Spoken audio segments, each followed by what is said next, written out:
Intertropical Convergence Zone or ITCZ nakakaapekto ngayon sa Southern Mindanao at easterlies naman ang nakakaapekto sa nalalabing bahagi ng ating bansa ayon po sa Pag-asa.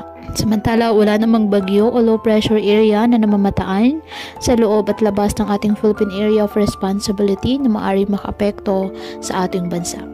Ngayong araw dahil sa nasabing Intertropical Convergence Zone na sana maulap na kalangitan na may kalat-kalat na pag-ulan at thunderstorms sa Davao Region, Sac-Sargen, Bay-RMM at Zamboanga Peninsula. Habang sa nalalabing bahagi ng ating bansa kasama ng Metro Manila, bahagyang maulap hanggang sa maulap na kalangitan with isolated rain showers or thunderstorms dahil naman sa easterlies at ng mga localized thunderstorms. Kaya patuloy pa rin po natin na pinag-iingat ang ating mga kababayan samantala pa rin po ng mga pagbaha at pagkuho ng lupa lalo na kapag may malalakas na ulan. At ugaliin na magdala palagi ng payong o kahit anong mapananggas sa ulan o di kayo po ay sa init ng araw kapag lalabas ng ating mga tahanan. At yan po muna ang update sa lagay ng panahon ngayong araw. Muli ipatuloy po tayo na mag-ingat at palaging tandaan, God loves you. Stay safe and